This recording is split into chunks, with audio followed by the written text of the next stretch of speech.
my volunteer role with the Restoration Trust is quite wide-ranging, really, from graphic design through to writing blogs, to producing books. It's been quite a journey, actually. I volunteer because I mean, as a person with long-term mental health, I can sink into myself, and I will get into the point where I don't go out, and that's not good. So what I get out of the Vet Restoration Trust is the connection with other people, getting outside, doing things, being appreciative of the local culture and the local heritage we have.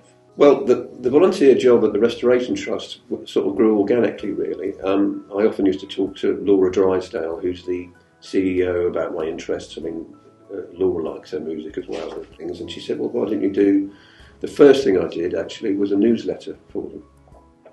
And it sort of went from there. So I don't think there was actually a volunteer role. It sort of... I think it was needed. I think there was a need for doing something that combined communications and photography and writing, but she didn't sort of really put a finger on it. And then I sort of came along, and much to my delight, you know, for a guy who was quite media-centric and not really interested in that kind of thing, it's made me a kind of, it's sort of opened my mind and made me a better person in terms of the way I relate to people, and what I want to see people achieving for themselves. You know, there's nothing better than seeing, you know, someone really achieve something and learn something and be so happy about it. The point of the Restoration Trust, or what I sort of get from it and other people get from it, you can be creative, but you don't have to do it through, you know, just being stuck in front of a laptop. You can do it out in nature. You can do it by just sitting there and sketching. And one thing I started doing again, we had a month-long archaeological dig at Arminghall. I hadn't drawn since I was at college, and I don't know why, I just sort of picked up a sketchbook and started drawing, and I thought, well, actually, this is pretty bloody good, you know. And it was just, and that was so far away from just sitting there and sort of, you know, pressing buttons and stuff. And actually, as I said, you know, far more fulfilling as well. For me, it's putting creativity back into a kind of group kind of context, you know, making it a mutually rewarding thing. And that's what I wasn't doing before, and that's what I get from it now. One of the quite moving things that happened at Arminghall, a lady who's no longer with us, she was so overawed because amongst all the excavations, she'd found an actual Roman coin, and in the Arminghall book I did, I interviewed her, and she was literally, her heart was going like this, and she said, "Oh, it's amazing.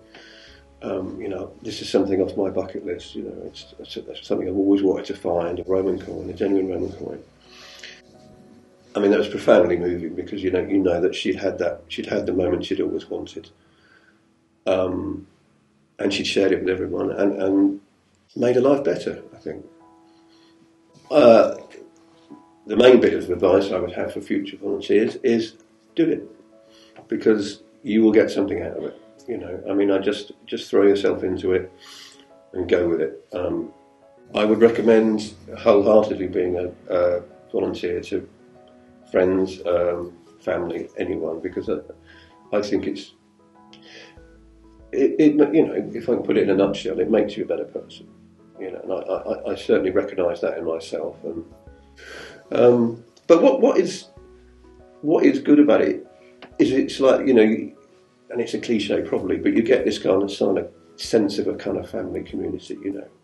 If you like, I think the Restoration Trust that's what it's about. It's about making communities, or if people are disenfranchised and feel isolated and feel cut off, come and join our community, you know, because there's a community waiting for you.